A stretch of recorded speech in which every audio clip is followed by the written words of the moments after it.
Well, it might be happy Halloween for some of you, but we don't encourage it in our family.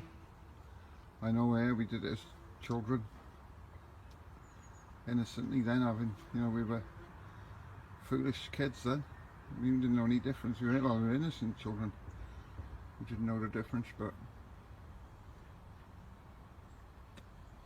now that we do, and the kids are just coming home from school, this goes up every year before it gets dark. And you can read what it says: "This home is a fortress for Jesus the Christ. No Halloween here, thank you." And I've got that bit in my room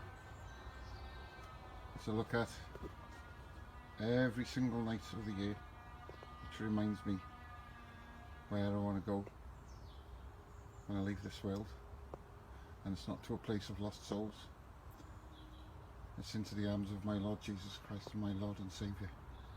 Amen.